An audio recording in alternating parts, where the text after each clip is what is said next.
स्थानिक राजकारणात गेल्या काही दिवसांपासून सुरू असलेल्या संघर्षाला अखेर पूर्णविराम मिळालाय. कवठेमहांकाळ नगरपंचायतीच्या नगराध्यक्षपदी सौ शुभांगी जगन्नाथ शिंदे यांची बिनविरोध निवड निश्चित झाली.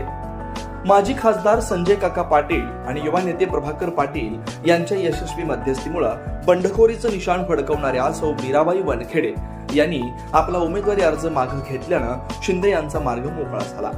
तत्कालीन नगराध्यक्षा सौ सामिया शेकडे यांच्या राजीनाम्यानंतर रिक्त झालेल्या या पदासाठी शुभांगी शिंदे यांचं नाव निश्चित करण्यात आलं होतं. मात्र पक्षात अंतर्गत नाराजी उफाळून आल्यानं मीराबाई वनखेडे यांनी आपला अर्ज दाखल करून निवडणुकीत रंगत आणली होती. त्यामुळे संजय काका गटात फूट पडली का अशा चर्चांना उधाण आलं होतं. बुधवारी युवा नेते प्रभाकर पाटील यांनी वनखेडे परिवाराशी सविस्तर चर्चा केली.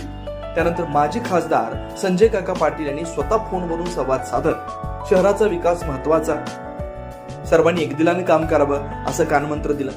नेत्यांच्या या शब्दाला मान देऊन वनखेडे यांनी माघार घेतले, ज्यामुळे पसरलेल्या अफवांची हवाच निघून गेली.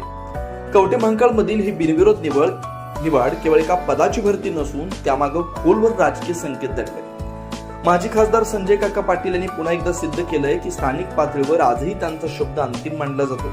अंतर्गत नाराजी दूर करण्यात त्यांना आलेलं यश हे त्यांच्या डॅमेज कंट्रोल क्षमतेचे निदर्शक आहे. या संपूर्ण प्रक्रियेत युवा नेते प्रभाकर पाटील यांची भूमिका महत्वाची ठरली. त्यांनी प्रत्यक्ष भेटीगाठी घेऊन नाराजांची समजूत काढल्यामुळे भविष्यातील एक कणखर आणि समंजस नेतृत्व म्हणून त्यांच्याकडे पाहिलं जात आहे. नगराध्यक्षा सौ शुभांगी शिंदे यांची निवड बिनविरोध झाल्यानं त्यांच्याकडे आता नैतिक बळ जास्त आहे. संजय काकांनी दिलेल्या सल्ल्यानुसार जनतेची कामं करा, रखडलेली विकास कामं मार्गी लावण्याचं मोठं आव्हान त्यांच्या समोर आहे. निवडणुकीच्या तोंडावर गटात सर्व आलबेल नाही अशा अफवांना या घटनेमुळे पूर्णविराम मिळालाय. वनखेडे यांनी घेतलेली माघार ही आगामी स्थानिक निवडणुकांसाठी या गटाची एकजूट अधिक मजबूत करणारी ठरू शकते. कवठेमहांकाळ नगरपंचायतीवर संजय काका पाटील गटानं आपलं निर्विवाद वर्चस्व राखलंय. सामोपचाराने घेतलेल्या या निर्णयामुळे शहरात राजकीय सैर्य निर्माण होण्यास मदत होणार आहे. विशेष प्रतिनिधी कवठेमहांकाळ.